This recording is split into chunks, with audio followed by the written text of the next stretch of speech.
Identified Being Patriotic, LGBT United, United Muslims of America, Stop AI, Heart of Texas, all were used to attack my campaign during the primary. What's interesting though is on the 3rd of July and on the 8th of August, after the primary, but when I chose to run for re-election, one of those, LGBT United, attacked again. So my point being, these operations, while we're talking about the 2016 presidential race, they're not limited to 2016 and they were not limited to the presidential race. What neither side could have known is that Russia trolls were encouraging both sides to battle in the streets and create division between real Americans. Ironically, one person who attended stated, "The Heart of Texas promoted this event, but we didn't see one of them." We now know why. It's hard to attend an event in Houston, Texas, when you're trolling from a site in St. Petersburg, Russia. In this case, people were brought together to foment conflict, and Facebook enabled that event to happen. The political ad was paid for by rubles. Isn't that a red flag? How could that happen? How do you vet your content and how do you vet your users? We are tightening our policies. All ads on Facebook go through a combination of automated and manual review. And we're tightening our tools to make sure that ads that are on potentially socially divisive topics get heightened review.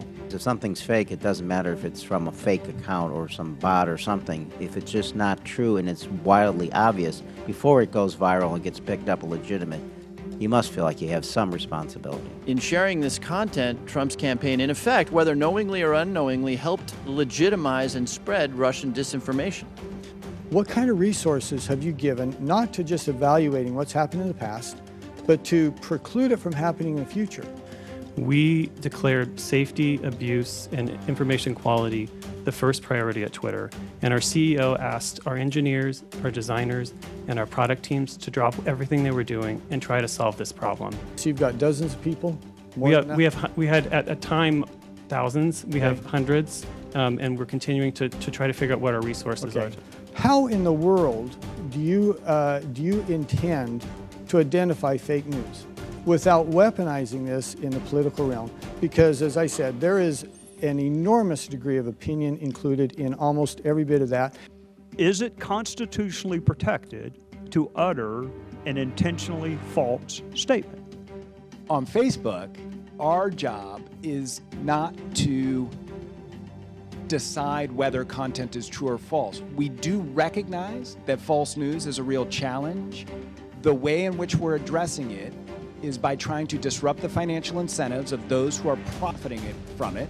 For the life of me, I do not understand how a republic is served by demonstrably, provably, intentionally false information. And I get it. You don't want to be the arbiter of opinion. I don't want you to be either.